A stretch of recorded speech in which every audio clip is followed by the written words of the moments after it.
우르입니다. 문명의 발생지라면 다른 것보다는 더 편리한 곳이겠지요. 문명의 발생지라면 다른 것보다는 더 화려한 곳이겠지요. 사람 나서 세상 얻으려면 문명의 발생지, 복잡한 곳, 우리식으로 얘기하면 서울, 미국엔 뉴욕 이런 데로 보내야 되겠지요.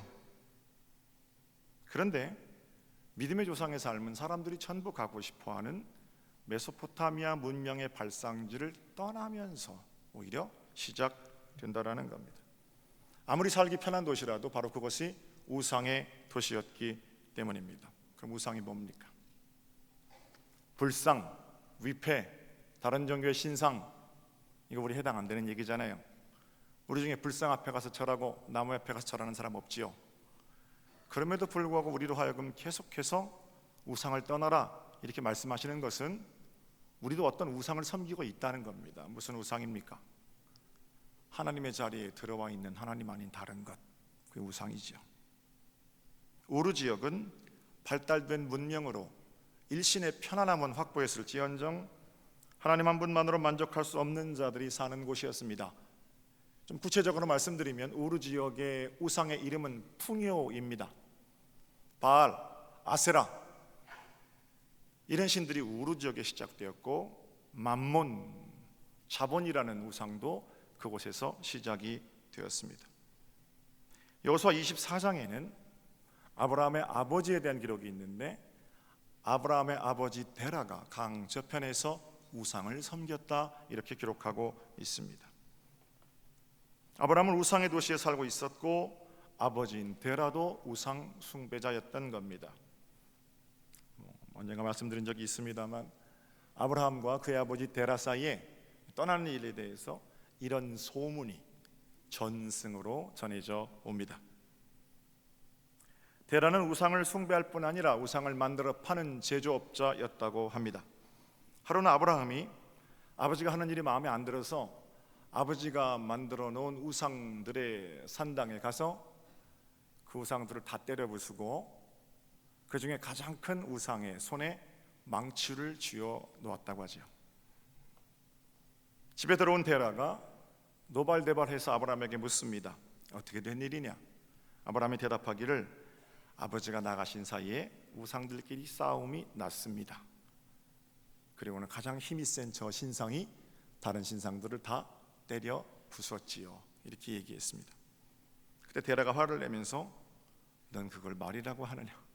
어떻게 나무 토막이 그런 일을 할 수가 있겠느냐? 그때 아브라함이 이렇게 대답했다고 합니다. 때려 부수지도 못하고 움직이지도 못하는 것들이 어떻게 우리를 지켜주겠습니까? 그리고 떠났다는 소문이에요. 사랑하는 성도 여러분, 움직이지도 못하고 말하지도 못하는 것들이 어떻게 우리를 지켜주겠습니까?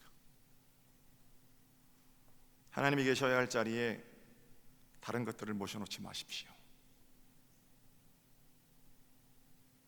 세상 그 어느 것도 하나님을 대신할 수는 없습니다. 자, 다시 고향 얘기로 갈까요?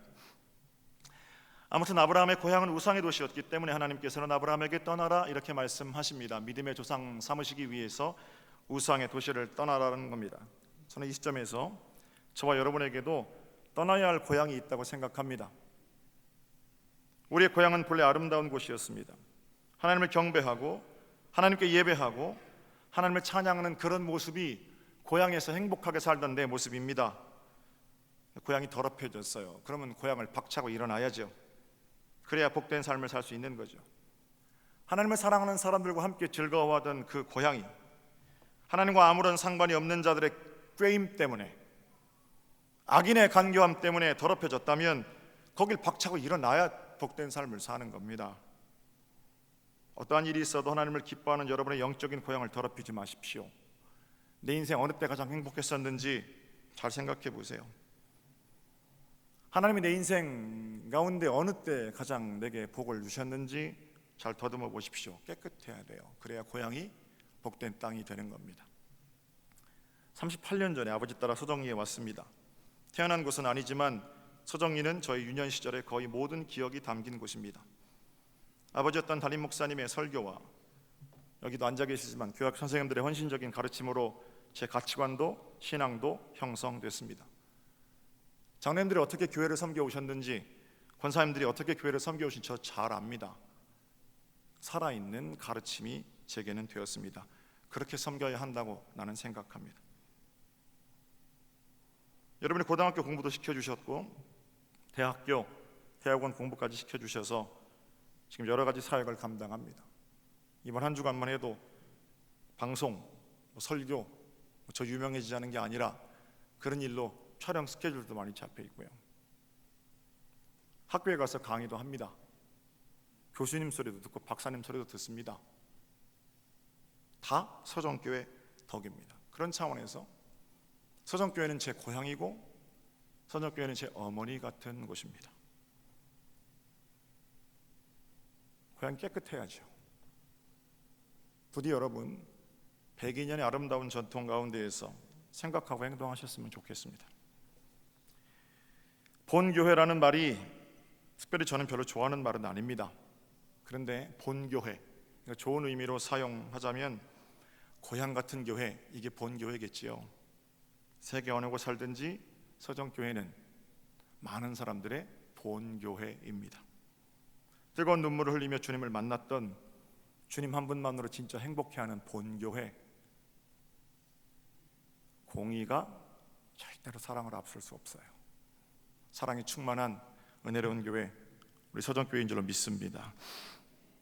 자, 그런데 여러분, 고향 같은 우리 서정교회보다 더 좋은 고향이 있지요.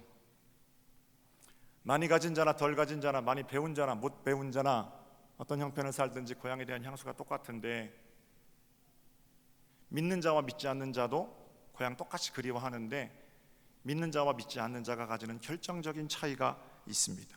똑같아 보이지만 어떤 차이가 있어요? 16절을 보세요. 그들이 이제는 더 나은 본향을 사모하니. 믿는 자나 믿지 않는 자나 똑같이 고향을 그리워하지만 믿는 자들은 어떻다는 거예요? 그냥 향수로서 고향을 그리워하는 마음이 아니라 더 나은 본향을 사모한다라는 겁니다. 히브리 기자는 고향을 떠났던 아브라함과 그 자손들의 삶을 이야기하면서 그들이 다 믿음을 따라 죽었는데 죽어가는 인생으로 슬픈 것이 아니라 그들은 더 나은 본향을 사모하는 자들이었다, 이렇게 이야기하고 있습니다.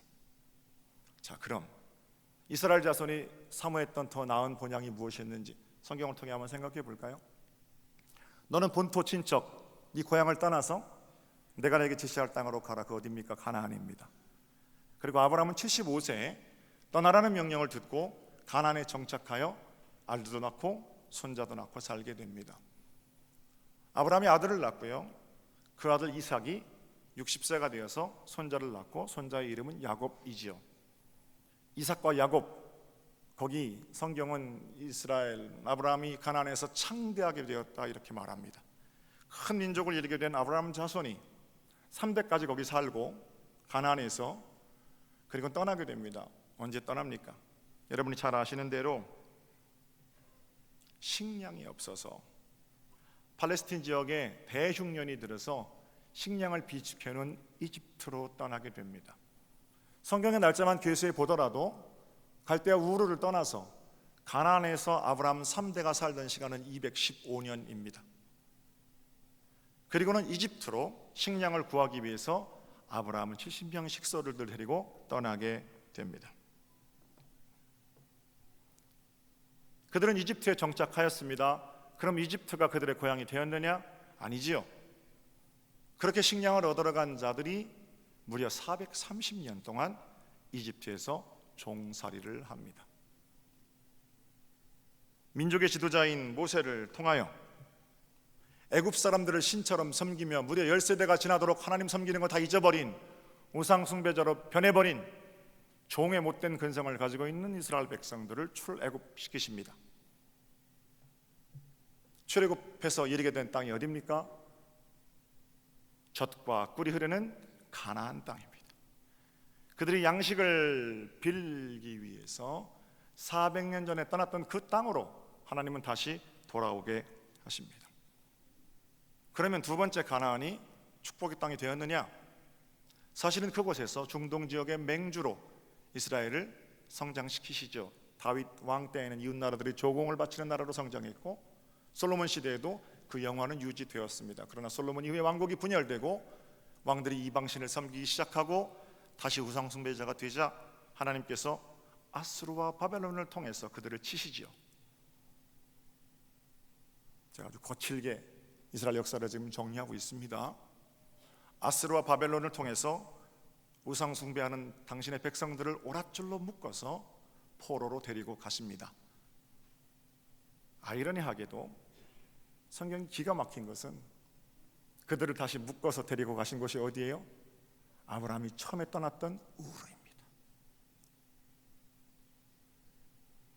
우르에서 가나안으로, 가나안에서 이집트로, 이집트에서 다시 가나안으로, 가나안에서 다시 우르로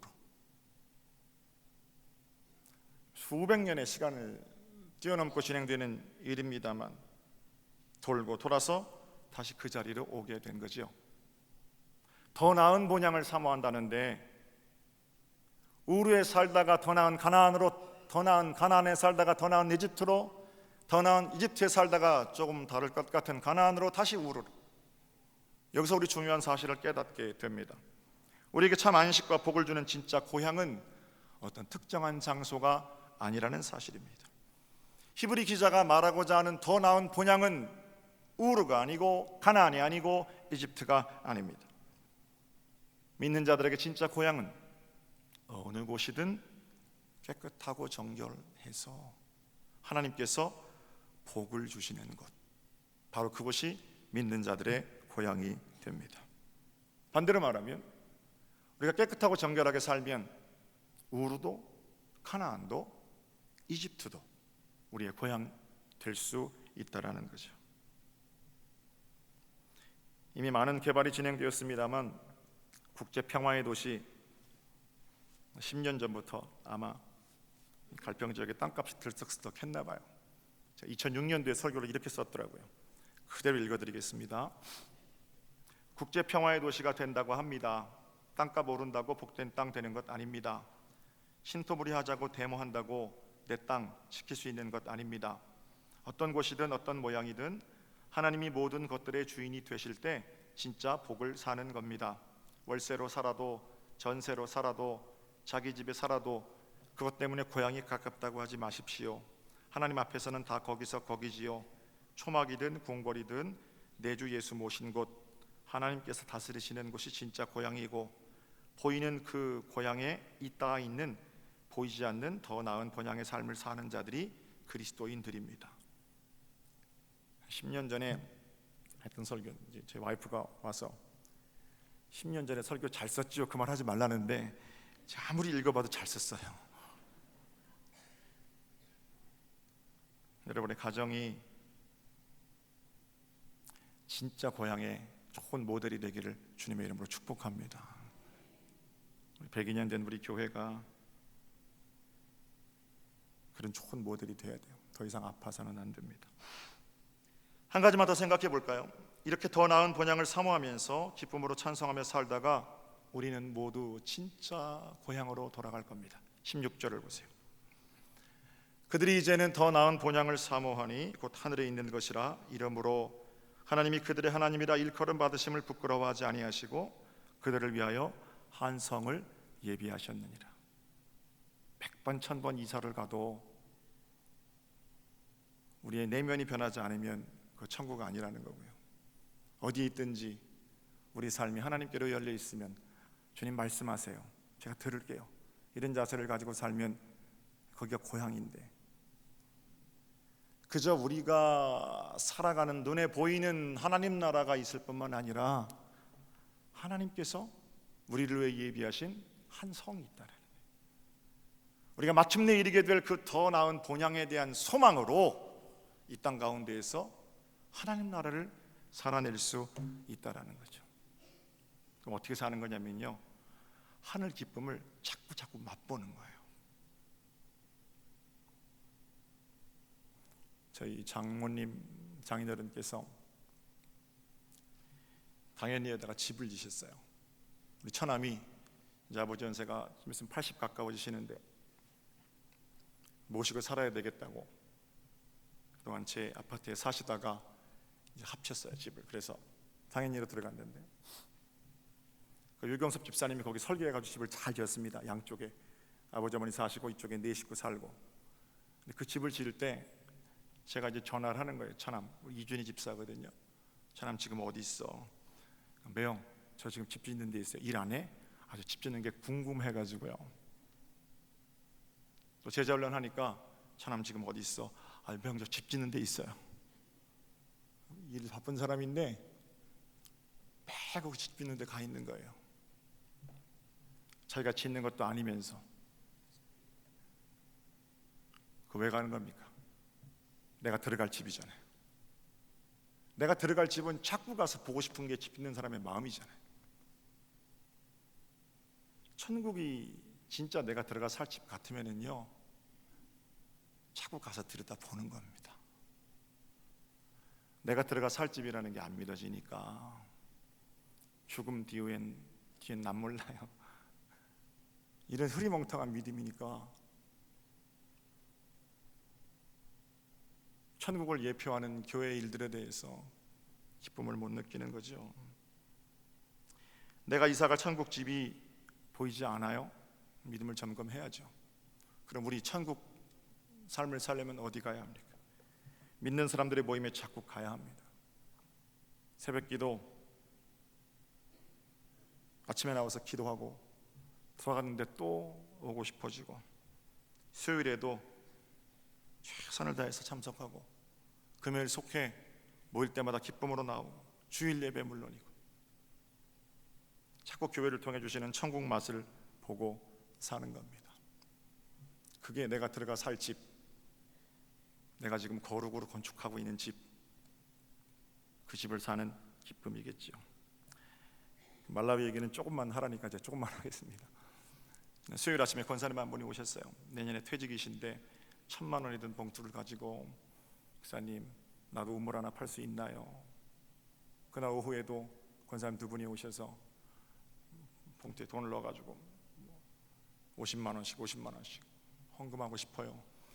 여러분, 제가 열심히 헌금하고 싶은데 돈이 없는 분들에게 절대 부담을 드리려는 게 아니에요. 용서하고 들어주세요. 헌금합시다 뭐 이런 것도 아니에요. 지난주에도 100만 원 어느 분이 가져오시고 또 500만 원씩 헌금하겠다고 그러시고, 어제도 권사님 한 분이 오셔서 지난 10만 원씩 한 달 동안 모았다고 1,000만 원 또 가지고 오시고, 저도 1,000만 원이라도 자동이체 하고, 그렇게 이런 여러 가지 일들이 진행이 되는데,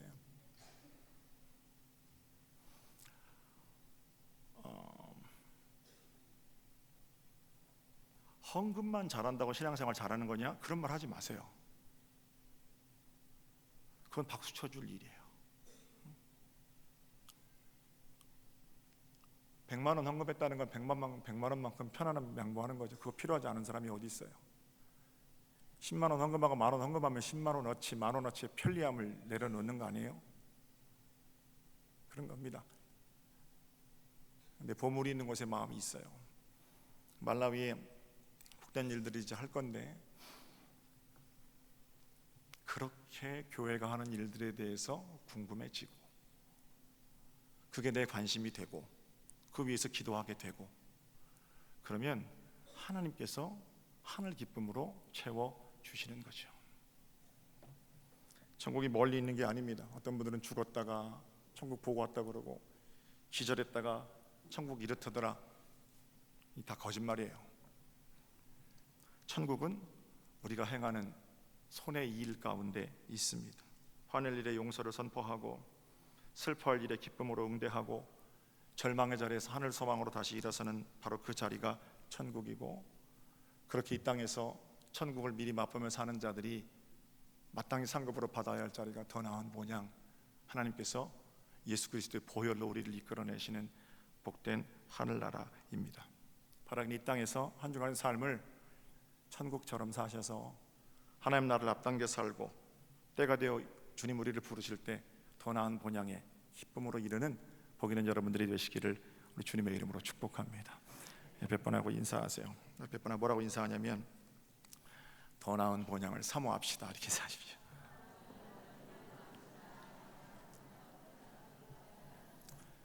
하나님, 우르도 아니요 가나안도 아니요 애굽도 아닌 하나님의 다스리심을 받는 자리가 진정한 고향임을 말씀을 통해 깨닫게 하십니다. 변화의 도시 평택 땅에 살면서 하늘을 품고 살게 하시되 주님 우리에게 말씀하실 때 아멘하여 순종하는 복된 믿음으로 나서게 하옵소서. 더 나은 본향을 사모하는 자들이 걷는 걸음마다 천국이게 하옵소서. 존귀하신 주님의 이름으로 기도 올렸나이다. 아멘.